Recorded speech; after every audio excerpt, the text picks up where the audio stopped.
So I talked to Stephen Back today, and Stephen Back said he saw you surfing, I assume, what is South Jetty, because he's always marketing that place. He's got to stop marketing that place for one. But yes, we actually ended up surfing kind of in the middle of the harbor, but I did run into him in the South Jetty parking lot, as I do every time I pull in the parking lot.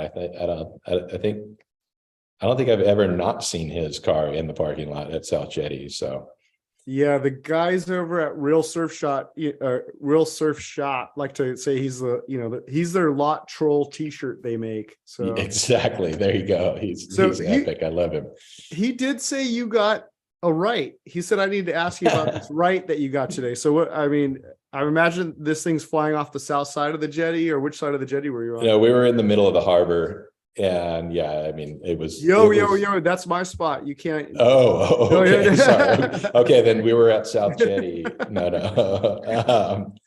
Yeah, I mean, it was pretty bad. It was about maybe a foot and a half, maybe 2 foot on the biggest set of the day, but I lucked into a fun little right and made my day. Got me. Did you find a hook, or I mean, what pulled?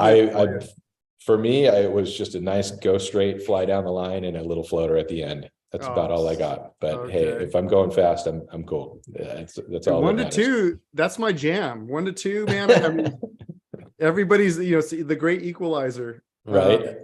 Yeah, I just needed a wiggle before the storm hits, and we're pretty much not surfing for the next couple of days. It looks like. Yeah, I am not happy about that. I couldn't make it today, but I'll probably be there into the storm or shortly after, I'm sure. Good. So everybody, thank you for joining Pro Surf Blog today. We're here for another episode of Epic Surf News with none other than Scott Desiderio. I can't say the last name, Desiderio. I have to There you go. You nailed it. Desiderio. Okay. I had to bring in the O-side dialect to pull it off. Scott Desi, and Scott Desi is the man behind Camp Shred. How you doing, Scott? Yes, sir. Thank you for having me. Yeah, I'm doing fantastic. Yeah.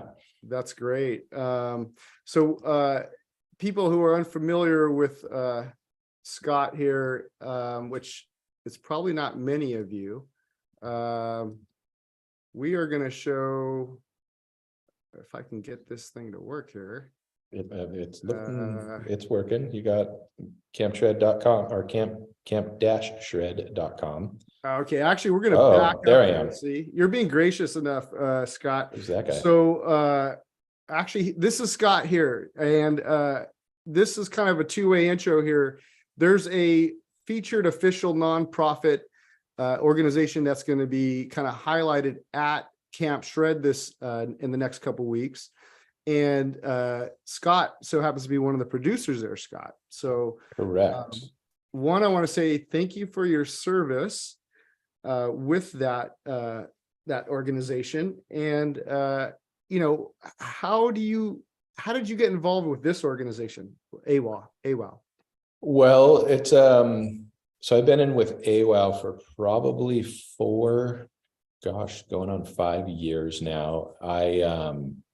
I was working at all the magazines, the media group, which was Transworld, Surfer Surfing, all of them, Skate, Moto, BMX, as their marketing and events director.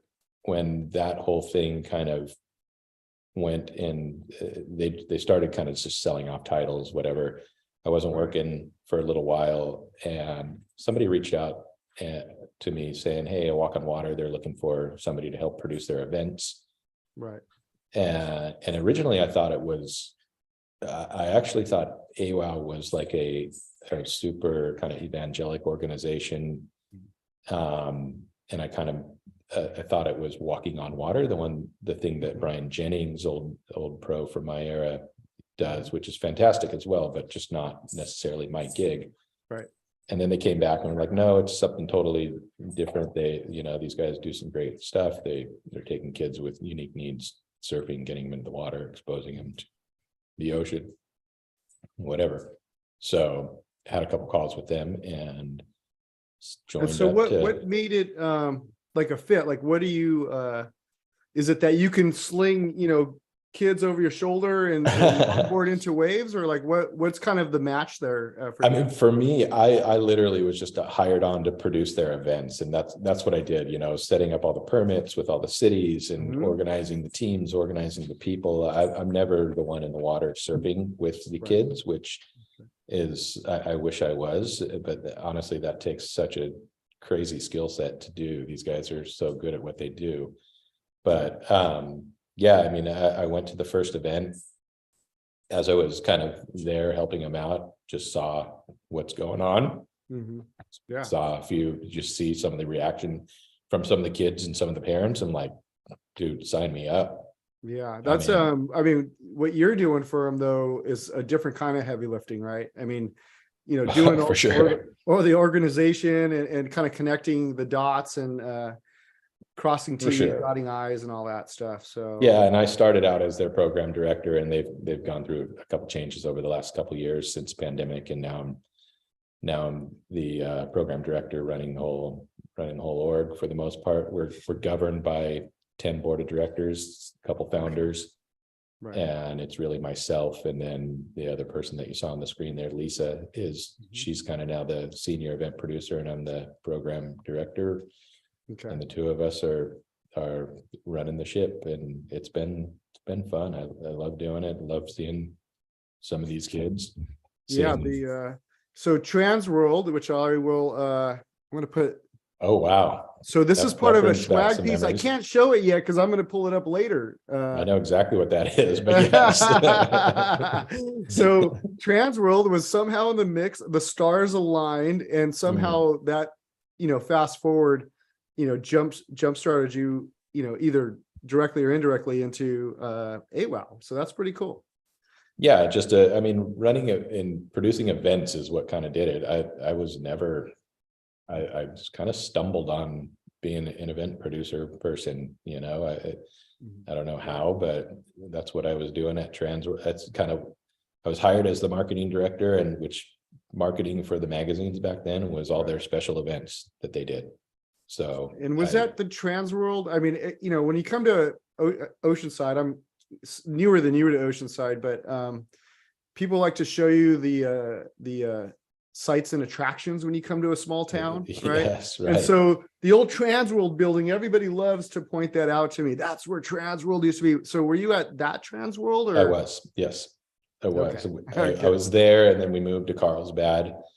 Right. And then a few years later, we were stayed in Carlsbad until it basically went away. But yeah, a few years later, we got bought by, we were Trans World, Trans World Surf, Trans World Skateboarding, Moto, BMX, snowboarding.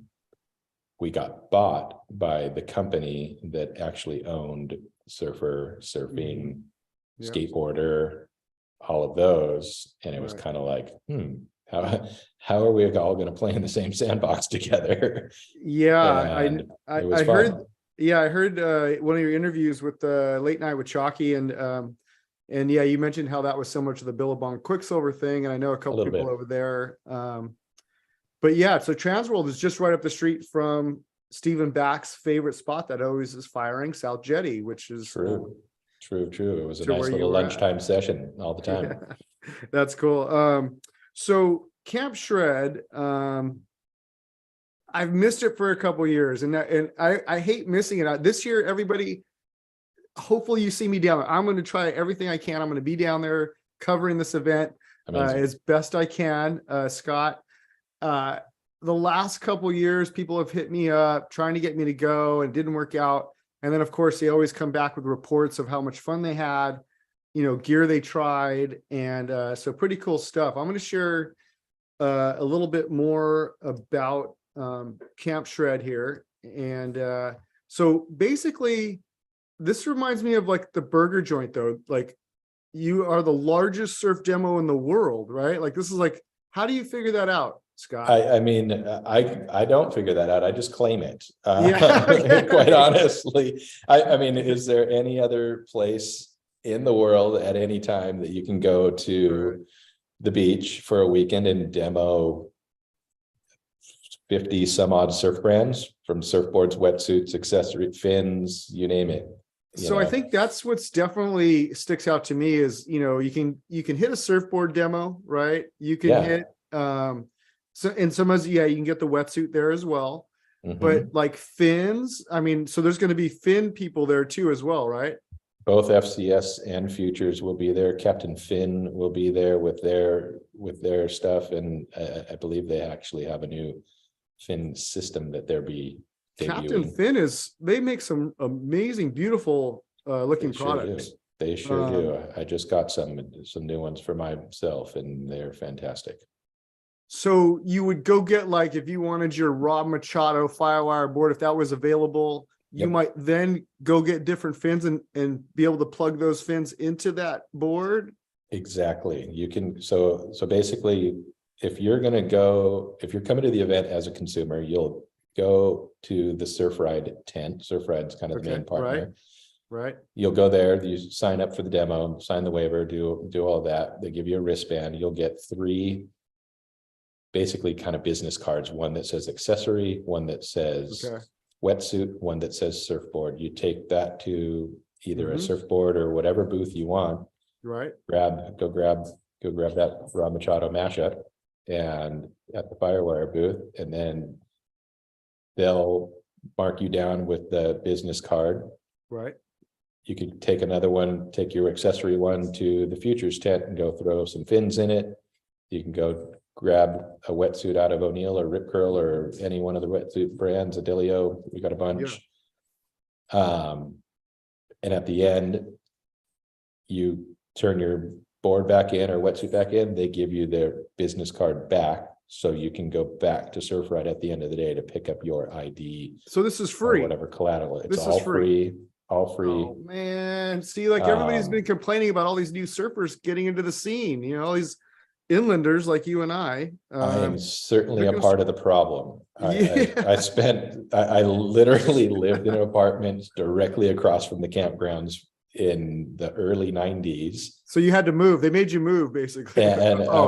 I know, there's a lot of the boys down there and a lot of the locals that I kind of grew up surfing with that probably look at me and it's like, that thing. And now they're going to see me and know that it's actually me and my fault. Well, one of the people on there's O'Neill, and so I'm going to do the O'Neill Shaka with the Trans World. Amazing. Old school. This US thing, Open. Okay, so so it's so weird, Scott, is this thing, it was in a box or something from back in the day. I'm going to stop sharing that screen there. It was in a box. I moved to Oceanside, and I don't know, in the last handful of years ago, 4 or 5 years ago, you start going through boxes when you move and you're like, what is this stuff? And this thing was tucked in there, and probably everything else in the box I probably ended up like throwing in the trash can. I thought it was important stuff. I brought it to, like, moved it here, and I found this thing, and I'm like, but you kept the Shaka. Oh dude, this is taking up real estate, square footage.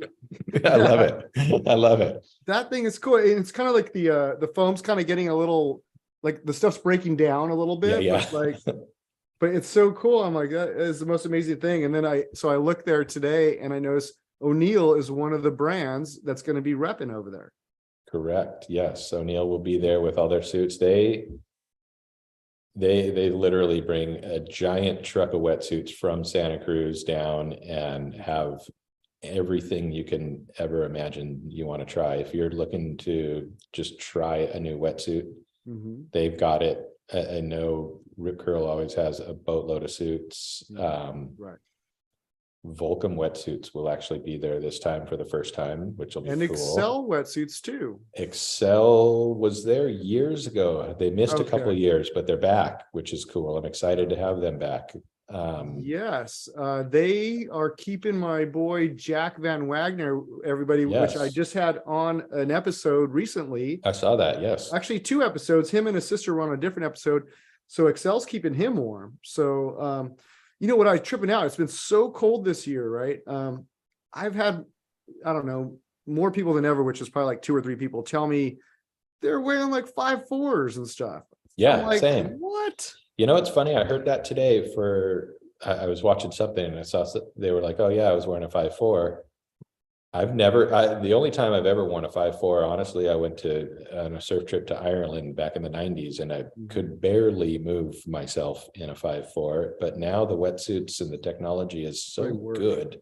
I think it's too, like, a 5.4 today is about the warmth of a 3.2, 4.3, what it was back then, you know what I mean? But it's or you know what I mean, it's as flexy as one of them. It's flexy. I was saying, because man, I thought I was tough back then, Yeah, but I think it's doable now to wear something like that, because the material is so much more advanced and so much better. I would probably finally consider it, because so it's been tough this year. I've been trying to, like, I hate booties. These guys in Santa Cruz can bust airs with booties on. I can't move with booties on. I have like 3 waves, and after that, my surfing just goes downhill. That's funny. So if I can wear a thicker suit and no booties, I would probably be into that. That would probably be a better scenario. It's funny. I all the guys that I surf with daily have probably heard me complain a million times about this over the last few weeks. I tried to wear booties like 2 or 3 times this year, and just had the worst surf sessions ever going over the falls. And it happened, it was always when there was waves. Right. And I just was like, oh yeah, great. I just blew, 8 of my 10 waves, and I made a couple of them. And I went to Santa Cruz over the holidays, same thing. Just the guys must looked at me like, who is this kook? Well, I was gonna say, it costs you like future waves too. Because people see that and they're like, oh, that guy's, the next time I see him, like, his feet. Yeah, that guy's not going, or he's not going to make it. I better just go. Yes, for both our sake. I was that guy. Yeah, so I've been on the rehab, so I've been that guy.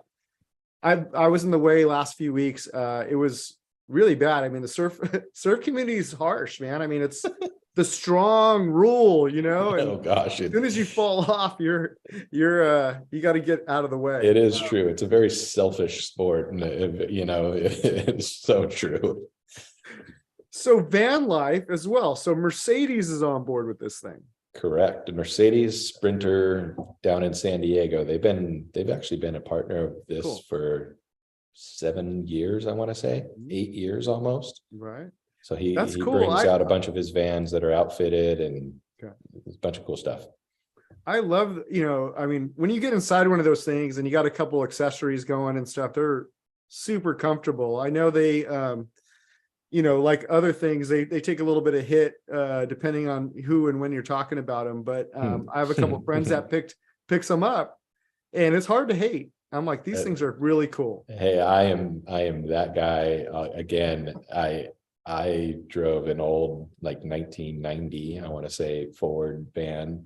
Right. That was, the cool kid hipster, whatever. I loved it. It looked really cool. Right. It didn't leave Oceanside. If it did, it broke down. Right. And now I was the guy that's like, oh, you and your Sprinter van. Yeah. And now today I am that guy in the Sprinter. I have a Ram, but don't tell my Mercedes sponsor that I said that. But I drive a van, and it's a little bit built out, and it is so damn nice and convenient and comfy, and you can hate on me all damn day. I like it. Hey, I like AC as well. You know what I mean? I'm not going to hate on air conditioning. So I think the thing that sticks out every time Camp Shred comes on our radar is music. You guys got music over there. So you got DJs and bands. Absolutely. Okay. So that makes it, I think, probably earn the world's biggest board demo like event, because like a lot of board demos don't necessarily have a band rocking or a DJ bumping beats.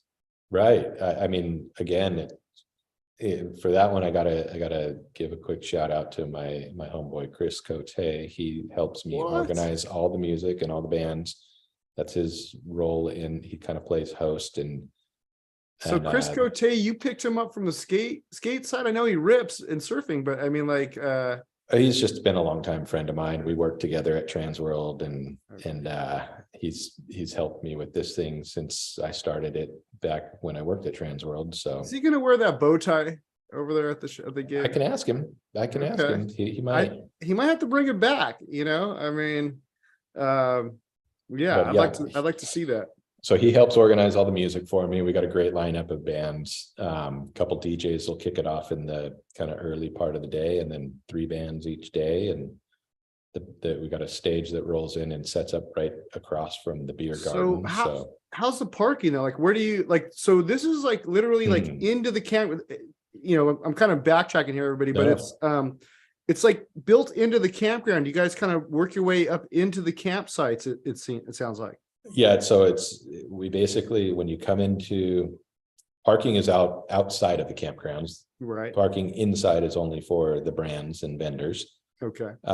Which parking can be challenging in Cardiff that weekend. Yeah, it's gonna be packed. A lot of people will park at Seaside Reef and bike up. They'll park at Cardiff Reef and walk in. They'll park over kind of along the street near Seaside Market, places like that, just all along the Coast Highway. Parking is challenging, but and they will give you a ticket in Encinitas. Don't trip. Yes. So you better get legit parking spot, because they will give you a ticket over there. Get there early. Find your parking. Did you pick that place because it was easy, that location because it was easy to kind of make it happen with the city, or is it because you have roots there? I mean, what kind of motivated that? No, honestly, it was kind of just a random thing. I was working at Transworld, like I said back then, and a friend of a friend, one of the girls that worked at Transworld had a friend that worked for the state parks, the campgrounds. She was like, hey, they close every year around kind of January, February, March for maintenance. And during those, they usually close for about a month. During that month closure, they lose a lot of money because they're not selling campsites. Oh, wow. Okay, cool. So you come up with a little plan, an idea, and let's pitch it. So I literally wrote down notes and kind of went into the state park office a couple of weeks later with, here's what I think we can do. We'll give us the entire south end of the Cardiff campgrounds. We'll sell campsites to every brand in the surf business and, create this little event. It'll bring revenue to the state parks during a time that they're otherwise not making anything. Right. And they loved the idea, and we've been doing it ever since. It's been and you had a little bit of experience organizing surfers around events and things, so that probably helped you put together that proposal, I imagine. Yeah, I mean, that's kind of what I was doing at the mag. So and we ran it under their umbrella for a few years. We ran it under, then Surfing kind of had the title of it, then Surfer had the title of it as everything changed. And then since then, myself and I'm sure Josh, who is one of his family owns the Surf Ride stores. Yeah. Myself and Josh have created our own Camp Shred brand, and we own it and run it ourselves. I gotta have to admit, I don't think, it's so weird. I know so many people by face, but I'm not sure I know Josh personally. Gotcha. If I did, I would be trying to milk discounts all the time. True. Yeah. So that's probably why he avoids you. Yeah. He's like, oh, there's that guy. Yeah. So yeah, you have a really cool list. I mean, I know, like, just from surfing myself, I'm kind of more on the shortboard most of my life. I've been kind of working my way up a little bit, which is part of the reason why I could not ever probably be a good volunteer at a walk on water, because I don't know how to longboard very well, but I'm working on it. I'm the same. I've tried to take kids out at a walk on water, and it's sketchy. Honestly, I'm better on the beach. Yeah, picking up trash or something. I think I could support probably in that capacity. But yeah, I mean, all these brands here, though, I mean, I use Sticky Bumps. I mean, they're going to be in the house, so I'm stoked about that.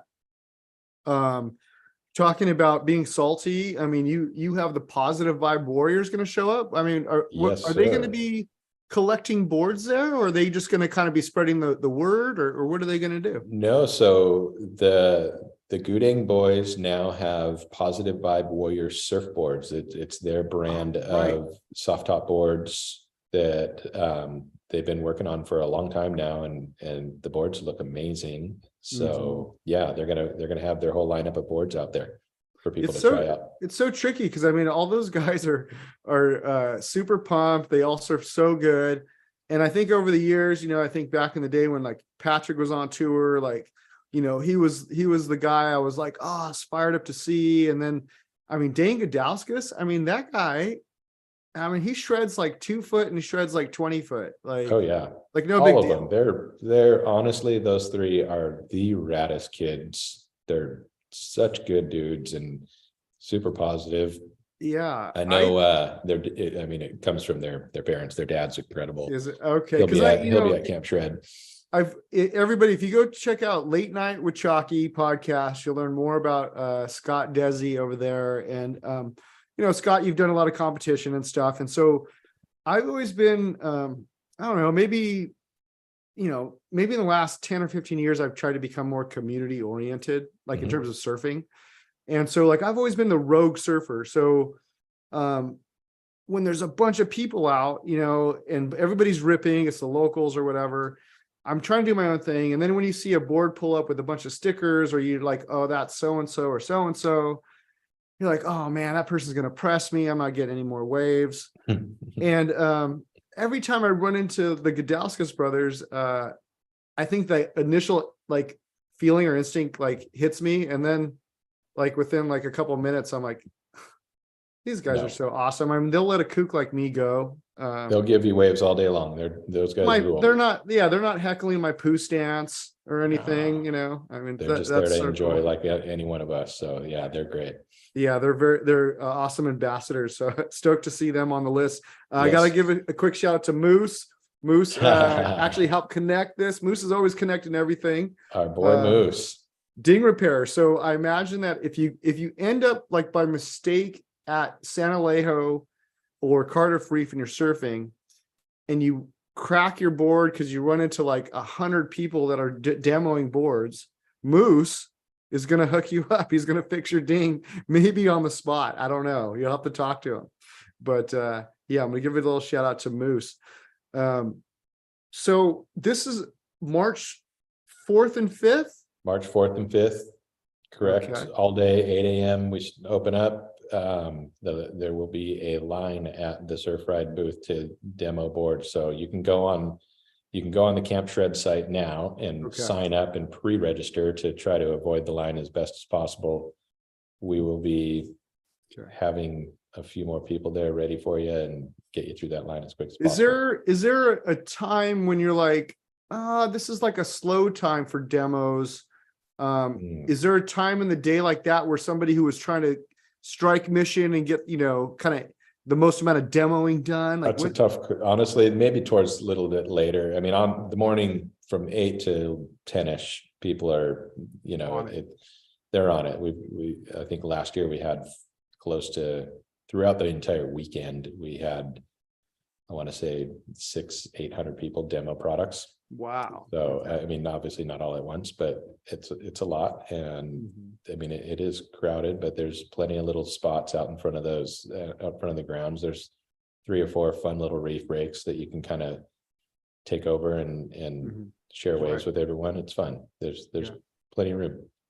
Yeah, it's cool. And so if future vendors, people are watching this or see this video in the future, basically just go to the Camp Shred website and they can kind of inquire about 2024 or something like that as well. Exactly. That's what I get. There's a little button there that you can send an email. It comes directly to me, to my personal email address. So I've been replying to those for the last few weeks. We've been completely full and sold out for the last few weeks, and I'm getting a few emails a day from people asking for vendor sites, and I just don't have them anymore, unfortunately. Yeah, I bet. There could be definitely some last minute people in the surf biz. I mean, I really, really appreciate you coming on the show. There's a lot more to talk about, but I really wanted to kind of focus on this event Awesome. Because I'm trying to motivate myself because I keep missing out, and you'll see me down there, Scott. This is going to be my year. I hope so. I hope so. Definitely. I think, I mean, it's honestly, if you're any bit of a surfer, surf nerd, surf fan, new to surfing, it's worth the look. You're going to see tons of surfboards, tons of wetsuits, tons of accessories, and just other fun stuff. If you're not a surfer, come have a beer in the beer garden and watch some music and just hang at the beach. It's not a bad weekend. Parents driving their kids from inland to come to this thing can kind of hang out, listen to music, drink a beer while their kid demos a board. Exactly. Well, I really appreciate you coming on today. I told some people about this earlier today, so I was kind of fired up, and I know Awesome. locals that are coming, and I know they'll be fired up as well to hear you talk about it. So I definitely want to give you, I'm going to give you a chance to give some shout outs, but before I let you go, I was going to do this at the beginning of the show, but I'm going to do it now, right? No, Okay. it's never too late. All right, we're going to put Scott on the spot here. But so we're going to play this. This is up in Northern Cali, I think is what you said, right? It is. Okay. There was the booty slip right there. You will say, I know, and that's a nice little brownish barrel. But man, it was the day after a big rain.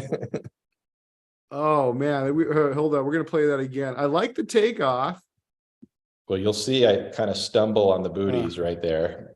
And then I got lucky. That was exactly one of those sessions that I think it was my second or third surf in booties in the last 20 years. And I probably went over the falls. That was a kind of a medium sized one. I probably blew 6 or 8 waves, and it's at a pretty localized spot in Santa Cruz. And I think the boys were looking at me like, just burn this guy. He's not going to make one. And then I lucked into that one. And it's funny, like one of my friends was on the beach that I haven't seen in a while, and he was all stoked on it. And probably like 3 weeks after catching that wave, some random dude that I didn't know sent me that video. Oh wow! He's like, "Hey, I was on the beach. I'm friends with Shane, your friend up there, and I was filming. I got this little clip. He gave me your number. I thought you might like it." That is the best. That's the best feeling, and like to make that connection happen. I know I've, how the saying goes, like nobody ever sees those best waves you get, or feels that way sometimes. And I know there's been times where I've gotten really good waves, and I see a guy with a giant les, and he's giving me a thumbs up like he got it, and then I don't get out of the water in time to go talk to him because I'm like frothed out, and then I get out of the water and the person's gone, and you're like, no, like I want to see well, it's photo. Funny, that happened to me at the pier a couple days ago, and this guy came up, he's like, "Oh, that was the best wave of the morning. I got photos of it, I'll send them to you." And he sent them, and they did not look as good. And I was like, yeah, keep those to yourself. I thought I was ripping, but maybe not. Okay, well, fair enough. If I would have caught up to him in time, that might have been the outcome no matter what.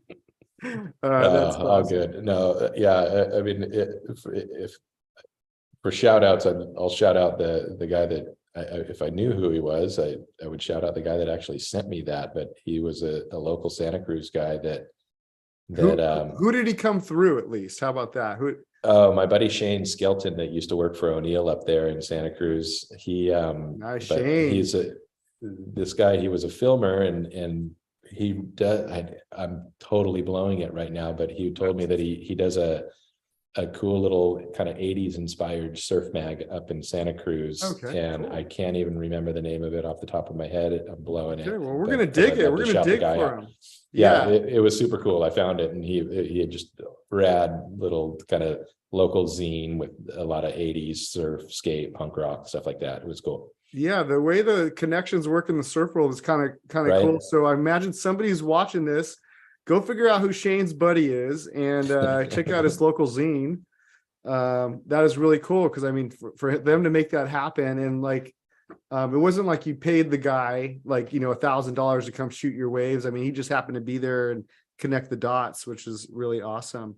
And so you're down here in Oceanside. Well, I guess Oceanside and or Encinitas, since the show's in Encinitas and you're rocking Oside. Who are some other guys out there that you're usually stoked to see in the lineup, or always bringing the good vibes? Honestly, anybody that's just stoked and having fun. I surf around Oceanside almost every single day, and the whole Oside Board Riders Club crew are all of my friends, and I'm a part of the club, and definitely want to shout out the Oside Board Riders crew. Yeah, which, they're training, man, they got the Groms training hard too. They do. Johnny D down there, he's training all the Groms, but we actually had we're supposed to have our first ever Oceanside Board Riders Club event this weekend, and it's looking like the waves and the rain and everything's going to be pretty ugly, and we're going to have to postpone for a couple weeks. So, oh man, so do we blame that on Jamie? I think Jamie's leading that now, or who's leading? Well, just Jamie is the club president. It's Jamie, myself, and Chris Abad, Chewy. God, I know I'll leave a few out. The Height brothers, Johnny D. See, man, we threw Jamie under the bus for something he can't control. I can't control the I mean, we'll throw Jamie under the bus every day, all day. He's just that guy. He's happy to take credit. So when any chance that we can throw him under the bus, we'll do it. Yeah, I love him. And he's one that I'd love to see in the water. Anytime I see Jamie in the water, it's a good thing, because that means he's surfing, and that's good. That's cool. Well, right on, everybody. Thanks so much. Everybody, yeah, go check out the recent Jack and Reed videos. Mitch and Liam. Liam's from Encinitas as well. Mitch is my neighbor, by the way. I realized. Wait, what? Wait, Mitch Farner? I don't know him at all. I went and did some snooping around research on the show before I came on, and I saw the episode, and like, I walked by his house. He's literally not even a quarter of a mile down the street from me on the same street. Wow. I walk by his house every single morning. I see him and say hi and wave, but I don't know the guy.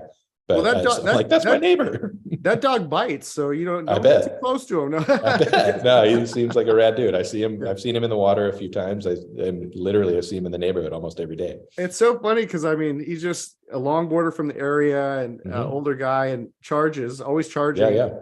And up until he tried to recruit me for a session at Black's, I had no idea how hard he charges. It's until you see somebody else and you're out there in these waves that are nobody else wants a piece of. And I saw him in those conditions finally, and I was like, wow, nice. He is a legend. I mean, he's an absolute charger. So epic. Yeah, definitely introduce yourself to him. He is super nice guy, and Liam as well. Liam is definitely training hard, and I'm inspired by the size of the waves those guys are charging, because I don't think I'm headed for that. I think I'm kind of leveled out. I like some head high waves somewhere in that range. But everybody, thanks a lot for checking in, and we'll be back with more. And then, look out for content. I will be showing up at the event, and I will get some good content, people having a good time, music, and hopefully some people in the water as well.